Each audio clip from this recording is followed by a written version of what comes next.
Magic the Gathering's most recent set, Duskmourn, draws a lot of inspiration from some of the most iconic horror films and tropes that define the genre, and as such, it's packed with subtle and not so subtle nods to the legendary horror franchises we all know and love. From the cheesy slasher flicks of the 70s to the gory thrillers of the 21st century.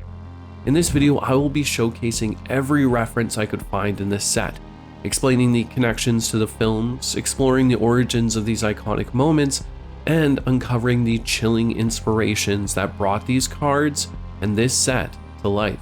So let's begin with one of the most iconic scenes in all of horror. Break Down the Door is a direct nod to The Shining, Stanley Kubrick's adaptation of Stephen King's famous novel. In this iconic scene, Jack Torrance, played by Jack Nicholson, has fully descended into madness, swinging an axe through a bathroom door in a terrifying attempt to get his wife. As he peers through the splintered wood, he delivers the line that would be referenced for decades to come. Here's Johnny! The scream of his wife cutting through, solidifying the weight of the situation.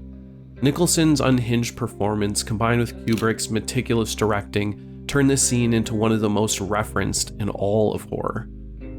Continuing with The Shining, there is the card Unsettling Twins, which is a not-so-subtle nod to another iconic scene from the film. A scene wherein the Grady twins appear in the halls of the Overlook Hotel, holding hands, beckoning young Danny Torrance with their eerie invitation to come play with us forever and ever. The twins, in their matching dresses and lifeless gaze, represent the eerie stillness and psychological tension that permeates the film. They're not just scary because they're ghosts, they're unsettling because they represent innocence corrupted by the hotel's malevolence, which actually fits within the themes of Duskmourn and the house quite well. Killer's mask immediately calls to mind Friday the 13th, and specifically the hockey mask worn by the iconic slasher villain Jason Voorhees. What's interesting is that Jason didn't even wear this iconic mask in the first two films. His mother was the original killer, and he wore a burlap sack in part 2. But when he donned the hockey mask in part 3, it cemented his place as one of the most iconic killers of his time. Now it's impossible not to imagine Jason without this mask. This has over time become more of a symbol for the entire slasher genre. It goes to show how a single powerful visual motif can shape a character's legacy. Then there's the card Let's Play a Game, a phrase synonymous with Jigsaw, the sadistic mastermind behind the Saw series. Even the art itself, with a figure on the television watching over as a group takes on a twisted trap, draws inspiration directly from the film, even if it is a more dramatic rendition on the card. Unlike traditional slasher villains, Jigsaw doesn't kill directly. Instead, he believes his victims can redeem themselves through suffering. It's a brutal meditation on guilt and survival.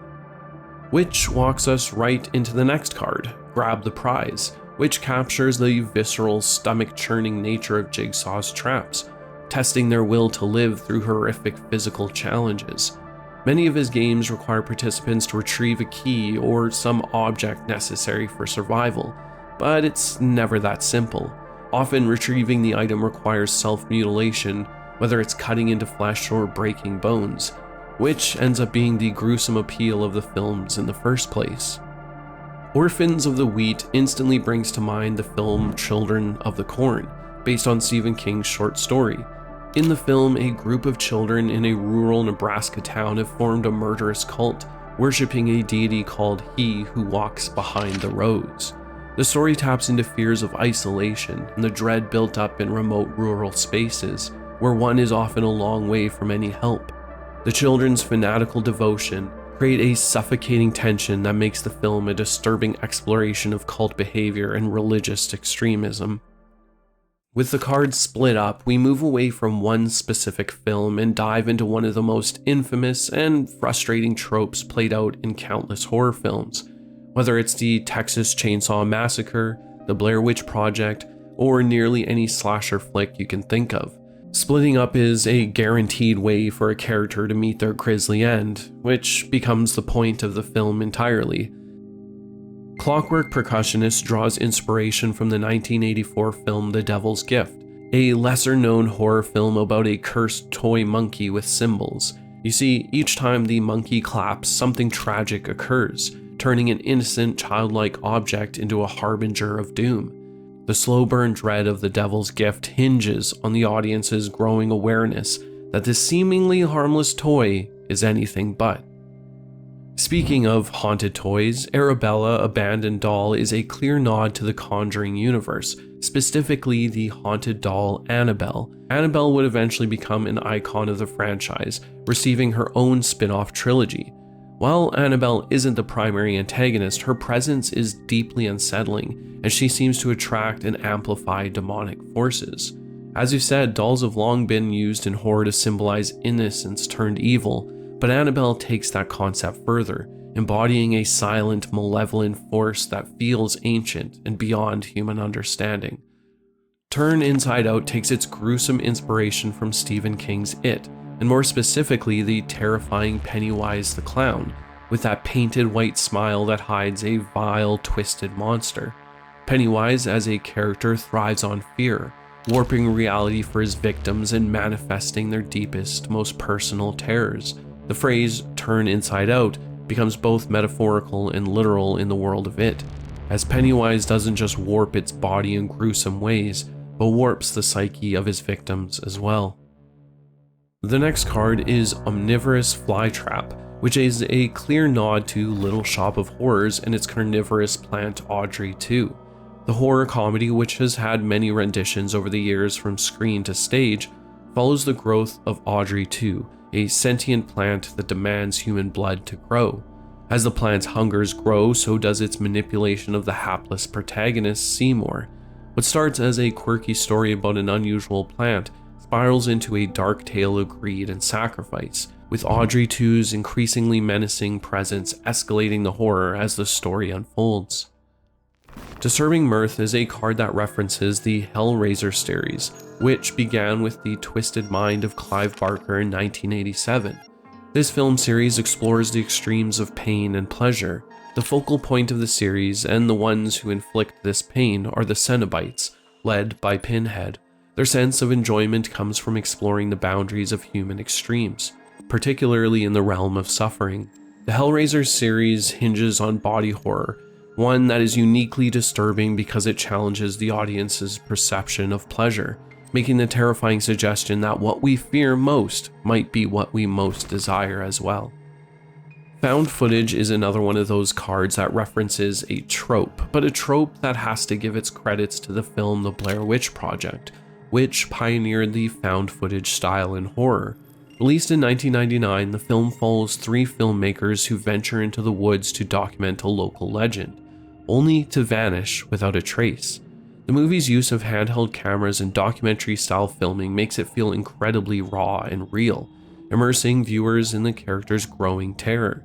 It's something that has been done to death by now, but at the time it was a fresh approach, amplifying the horror by making the audience feel like they're experiencing the events firsthand, adding an unsettling layer of authenticity to the scares. Marvin Murder's Mimic is a card that calls back to the 1989 film The Puppet Master, a cult classic about a group of killer puppets animated by dark magic. There isn't a lot to say about this series. It's a cheesy fun slasher series that never takes itself all that serious.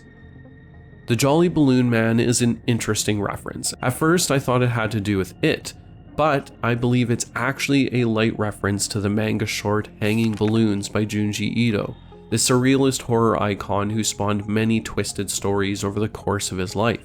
Hanging Balloons is a story that takes the issue of suicide in Japan and manages to shine a light on it while pushing the boundaries of dark imagery. The art borders on the absurd, which Ito often leans into with his work, and yet the messaging behind this one in particular is based in an important topic needing discussion in his country. The card Midnight Mayhem is a clear homage to Gremlins, a horror comedy where cute creatures called Mogwai transform into destructive monsters if fed after midnight, a film that cleverly balances humor and chaos as the Gremlins wreak havoc on a small town. It shows how quickly things can spiral out of control even when a small rule is broken. Ghost Vacuum is without a doubt a nod to Ghostbusters, which is just barely a horror film if you squint your eyes enough, but one that has to be referenced in a set like this.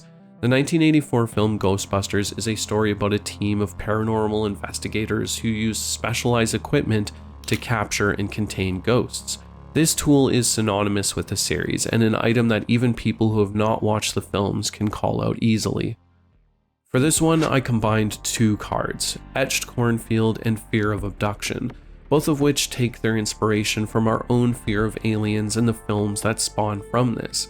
Of course, there are countless films that leverage this trope, but for me personally, it has to be Signs, M. Night Shyamalan's eerie alien invasion thriller. In the film, crop circles are the first sign of an impending extraterrestrial threat, and the vast cornfields become the setting for some of the movie's most suspenseful moments, as the characters realize they're being watched by something far more powerful and dangerous than they could have imagined. And of course, that one birthday scene that traumatized a generation of kids like me. Say Its Name could be said to have multiple references, like that of the Bloody Mary game kids would play when they were young, but if I had to pin it to a movie, I would look to the 1992 horror film Candyman, where speaking the name of the vengeful spirit Candyman 5 times in front of a mirror summons him to exact bloody revenge. The film is as much about the power of urban legends and folklore as it is about supernatural terror, exploring how stories shape our fears and in some cases bring them to life, making this legend feel deeply rooted in cultural anxieties. Cursed Recording is a nod to the American film The Ring, which itself is based on a Japanese film Ringu from the director Hideo Nakata, which itself was inspired by the book from 1991 by Koji Suzuki. This is a film that follows a string of disappearances surrounding an old tape, where anyone who watches the tape receives a phone call, warning them that they have 7 days to live. The sense of impending doom builds as the main character races to uncover the origins of the curse. It's a story that leans into dread and gets more twisted as the source of this curse becomes revealed. Our last reference is Doomsday Excruciator, but more specifically the borderless art which recreates the poster for They Live by John Carpenter. This one is rather obscure, but those are the most fun to find. In the movie, special sunglasses reveal that aliens are secretly controlling humanity through subliminal messages, embedded in advertisements and media. The poster for They Live became iconic, and this looks to be what the artist wanted to recreate. Thanks for watching, and be sure to let me know what references I may have missed in this set. Perhaps there's room for a part 2, but these were the ones that stood out to me. If you like horror and Magic the Gathering, then consider watching this video here where I document 30 years of horror and magic. And with that, friends, I will catch you in the multiverse. Bye.